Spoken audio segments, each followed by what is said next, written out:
Noah's eyes shimmered before he gave a slight nod. Hero pressed close, a steadying presence in the uncertainty.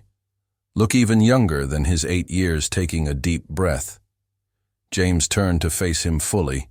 He thought about sugarcoating it about, offering some comforting lie. But Noah had faced too many harsh truths in his young life to deserve anything less than honesty. "I don't know," James said gently. "But I do know this family isn't about who leaves. It's about who stays." No fingers found. Their way into Hero's fur gripping tightly. The dog stayed perfectly still, as if understanding the importance of this moment. The clock ticked softly in the background as Noah processed James's words finally in a whisper, so quiet James almost missed. "It Noah said you stayed." The words hung in the air between them, heavy with meaning. James felt his throat tighten with emotion always. He replied firmly. Noah swallowed hard and nodded back. James watched as something shifted in the boy's expression. For the first time since he'd known him, Noah didn't look like he was waiting for someone else to return. The autumn breeze rustled through the park's trees, scattering golden leaves across the weathered path. Noah walked beside James, one hand holding Hero's leash, while the other swung freely at his side. The boy seemed lighter these days, more present in the moment, rather than lost in worried thoughts. His shoulders weren't as tense as they used to be, and sometimes he even hummed quietly to himself as they walked. Then, without warning, Noah stopped dead in his tracks. His whole body went rigid, and Hero's leash slipped from his suddenly slack fingers. The color drained from his face as James followed Noah's frozen gaze across the path and felt his own heart skip a beat. The peaceful afternoon shattered like glass. There she stood, Noah's mother. Her clothes were wrinkled, her hair unkempt, and her eyes were fixed on Noah with an intensity that made James's protective instincts flare. Dark circles shadowed her eyes, and her hands fidgeted restlessly at her sides. Without hesitation, he stepped in front of Noah, feeling the boy's small hand grab the back of his jacket, fingers twisting into the fabric. She approached them with unsteady steps. Her eyes glassy and unfocused, words tumbled from her mouth in a rush stream. "Noah, I'm so sorry. I was going to come back." Her voice cracked with desperation as she took another step forward, leaves crunching beneath her worn sneakers. Noah's grip on James's jacket tightened until his knuckles turned white, but he remained silent. Hero, sensing the tension, moved closer to Noah's side and let out a low, warning growl. When Noah's mother reached toward him, the dog's protective stance made it clear he wouldn't let anyone hurt his boy. James stood his ground, his voice firm and controlled, despite the anger burning in his chest. "You don't get to just show up." He could feel Noah trembling slightly behind him, could sense the storm of emotions, radiating from the child he'd grown to love as his own. The silence stretched between them, heavy with unspoken words and broken promises. Then Noah stepped out from behind James, though he kept hold of his hand. His voice was quiet, but remarkably steady as he looked at his mother. His chin lifted slightly in a show of courage that made James's heart ache with pride. "You left us." Those 3 words carried the weight of countless hungry nights of changing Lucas's diapers with no help, of wondering if they would survive another day. The memories of empty cupboards and cold rooms hung in the air between them. His mother opened her mouth to respond, but no words came out. She closed it again, her shoulders sagging, the fight seeming to drain out of her entirely. After a moment that felt like an eternity, Noah simply turned away. James placed a protective hand on the boy's shoulder as they walked away. Hero padding faithfully beside them, the autumn breeze picked up again, sending more leaves dancing around their feet. Noah didn't look back, his steps growing stronger with each foot of distance between him and his past. If you enjoyed the story of Officer James, I handpicked this next story that you will love. Please don't miss this one. Click here to watch it. Ava sat at her kitchen table, staring at the threatening note under the harsh light of her desk lamp. Atlas lay at her feet, occasionally glancing up at her. Sleep was out of the question, with her mind racing through the implications. This threat, wasn't random. It was from someone powerful, someone watching her every move. When morning came, Ava's first move was to contact Luis Vega, one of West's trusted sources. Vega sounded nervous but agreed to meet. However, when she arrived at his rundown apartment, her heart sank. The door was ajar, swaying slightly in the breeze. Hand on her weapon, Ava moved inside cautiously. The place was wrecked, furniture overturned, papers scattered, drawers yanked out. "Luis?" she called out, but the silence told her everything. Vega was gone. Minutes later, other officers arrived, treating it like a routine break-in. Her former colleague, Martinez, shrugged. "These ex-cons get spooked easy," he said. But Ava knew better. This wasn't someone running. It was someone being silenced. In prison, Owen felt Officer Green's eyes on him constantly. The guard watched him at meals, during yard time, even lingering outside his cell. Finally, Owen confronted him. Green leaned in, his voice low and menacing. "There are people outside who don't want you leaving this place alive, Cooper. Don't make it worse for yourself." Meanwhile, Ava received an urgent call from Noah. "I checked the security footage near Vega's apartment," he said. "You need to see this." The video showed two masked men dragging Vega into a black SUV at 3 a.m. He hadn't run. They had taken him. At Jerry's diner on the outskirts of town, Noah slid a USB drive across the table. "This was almost wiped clean," he said. Ava watched. The recovered footage from the docks with a pounding heart. A figure in a police jacket was dragging something heavy. The video quality was poor, but one detail was unmistakable. A distinctive scar on the figure's left hand. Ava's breath caught. She knew that scar. It belonged to Deputy Chief Marcus Holloway. In the prison's exercise yard, Owen was ambushed by 3 inmates. He fought back, but they had the numbers. Just as one of them pulled a makeshift knife, Officer Green intervened. Leaning in close, Green whispered, "I told you to stop asking questions," before walking away. The attack wasn't a random act of violence, it was a warning. That night, Ava was reviewing the footage again when a knock echoed through her apartment. Atlas growled lowly, instantly alert. Weapon drawn, Ava approached the door. Through the peephole, she saw no one. But on the welcome mat was a small cardboard box. Inside, covered in dried blood, was Owen's police badge. Ava's stomach lurched. This wasn't just a warning. This was a declaration of war. Racing to Noah's apartment, Ava burst in, hands trembling as she showed him the badge. "Someone inside the department left this at my door," she said, her voice tight. Noah examined it grimly. "The blood's real," he confirmed, "and only someone with access to the evidence locker could have taken this." Desperate for answers, Ava used an old connection to arrange a private visit with Owen. In the stark interview room, Owen's face hardened when he saw her. "You shouldn't be here," he warned. Ava leaned in, her voice urgent. "Atlas found a bullet casing at the docks, different caliber than the murder weapon. Vega's gone, taken by 2 men in an SUV, and there's security footage showing someone with Holloway's scar at the scene." Owen's expression turned icy. "Holloway was the one who arrested me," he said, voice tight with fury. "If anyone could have planted evidence, it was him." As Ava left the prison, her phone buzzed. The message made her blood run cold. "This is your final warning. Next time, the dog dies first." Ava glanced at Atlas sitting patiently in the passenger seat, completely unaware of the threat hanging over them. Her hands clenched the steering wheel, fury and fear intertwining. This was no longer just about proving Owen's innocence. Now, it was personal. Every room in her apartment was exactly as she had left it.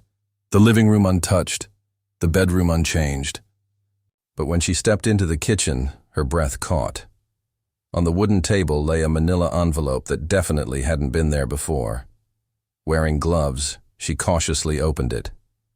crime scene photos spilled out, depicting graphic images from Daniel West's murder scene. Her stomach twisted as she noticed details that had never been disclosed to the public. The exact position of West's body, the angle of the gunshot, even the scattered papers around his desk. Amidst the photos was a plain white note card with a typed message: "Stop digging, or you'll end up just like him." Ava's mind raced. These photos were from the official case files that only someone within the police department could access. The realization hit hard. Someone inside the department was monitoring her every move. With trembling hands, she pulled out her phone and called Noah. "Meet me at the Red Pine Motel outside the city," she whispered. "Room 115. And Noah, make sure you're not followed." The Red Pine Motel was the perfect hideout. Faded paint, a flickering neon sign, and not a security camera in sight. Ava arrived first, checking in under a false name while Atlas kept watch. Noah appeared 20 minutes later, clutching his laptop bag tightly, his eyes bright despite the late hour. "I got into the police personnel files," he said as soon as the door closed. "Holloway's records, they don't add up. His travel logs for the night West was killed don't match his official reports. He claimed he was at a conference in Springfield, but his car's GPS placed him in the city." Ava spread the crime scene photos across the bed. "These were left in my apartment. Someone's trying to scare us off." They began piecing together what they knew about West's murder, Holloway's involvement, and Owen's setup. Atlas lay near the door, alert despite appearing relaxed. Suddenly he tensed, ears perked, a low growl rumbling in his throat. Before Ava or Noah could react, the window shattered with a deafening crack of gunfire. Glass rained down as they hit the floor, Atlas barking furiously. Another shot tore through the door, splinters flying. Ava's training kicked in.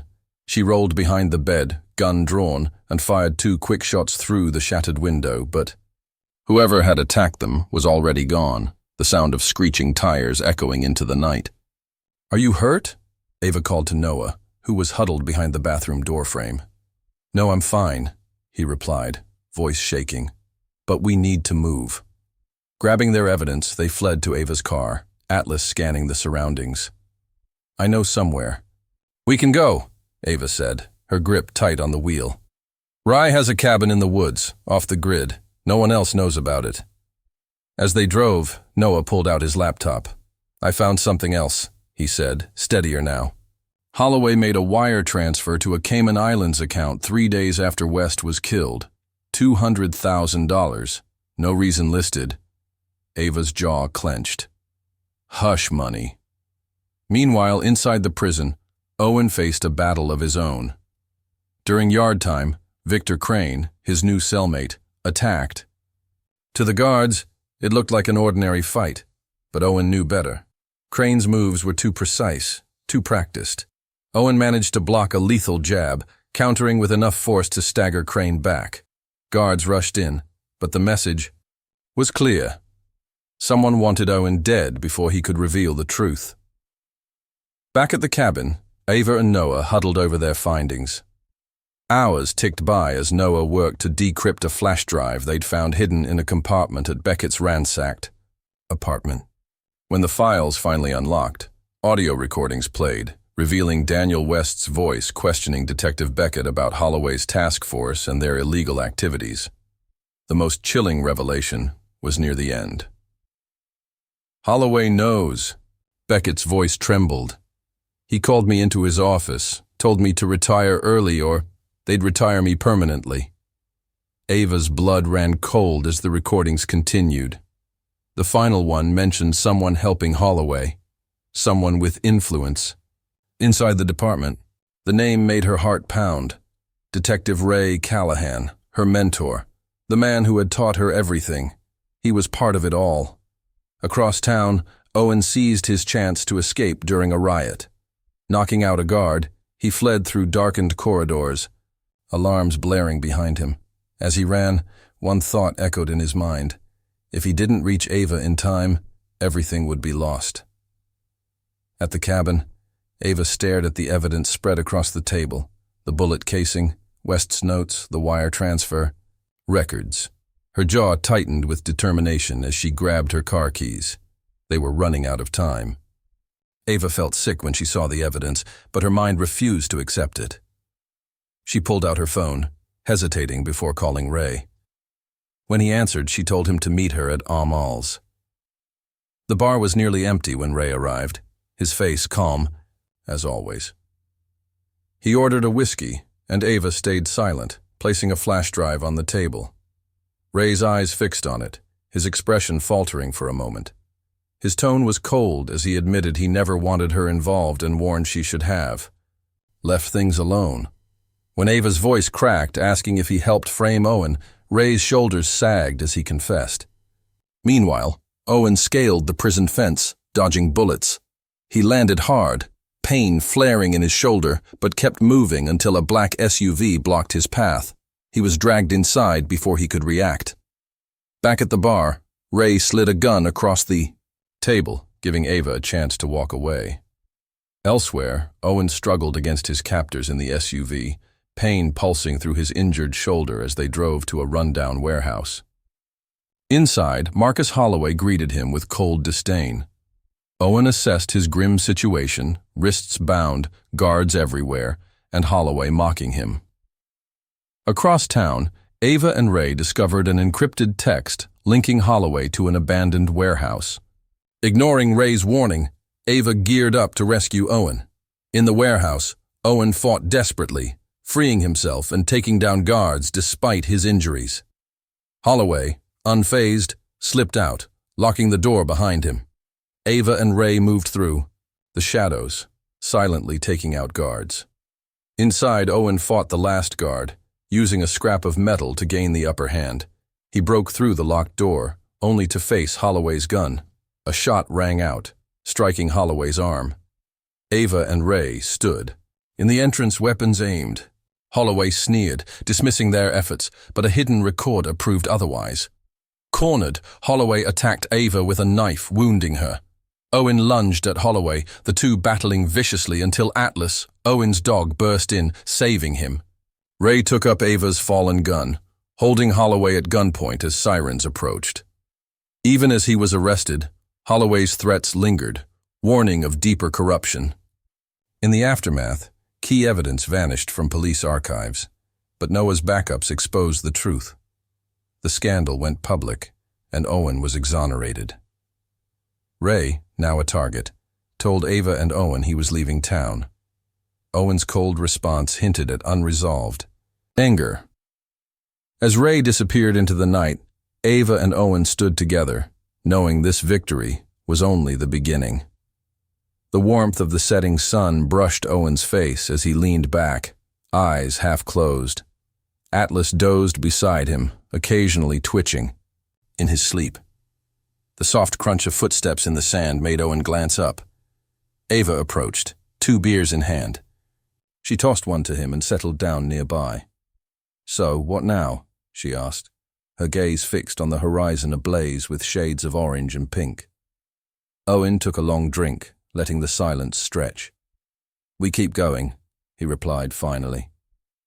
Atlas let out a contented sigh, the sun dipping lower as Owen inhaled deeply, feeling a freedom he hadn't known in years. Meanwhile, in her office, sunlight filtered through the blinds, casting stripes across Ava's desk, cluttered with financial records. Most believed the case was closed. Marcus Holloway behind bars awaiting trial at a maximum security prison. But something gnawed at her. Atlas lay at her feet, occasionally lifting his head when she muttered to herself.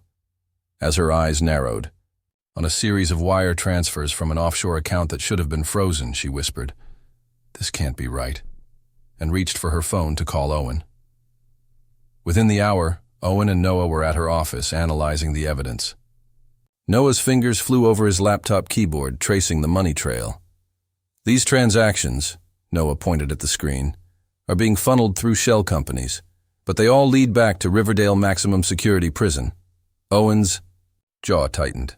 "The warden, James Morrison," Ava confirmed, pulling up his file. Though Morrison's record was spotless, the numbers didn't lie. Over $500,000 had been moved in the past month alone. As they dug deeper, Noah hacked into encrypted emails, revealing a chilling truth. Holloway was still pulling strings from his cell with Morrison's help. Their suspicions solidified when the news broke. Timothy Chen, a guard set to testify against Holloway, was found dead in the cell block. "This isn't a coincidence," Owen muttered, pacing. Ava's phone rang, the screen displaying an unknown number. She hesitated, but answered, putting it on speaker. "Detective Mitchell," a familiar voice drawled. "Holloway."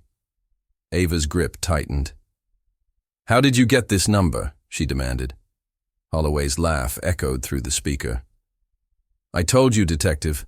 This isn't over. I'm just getting started." "I told you, Detective. This isn't over. I'm just getting started." The call cut off, leaving them in tense silence.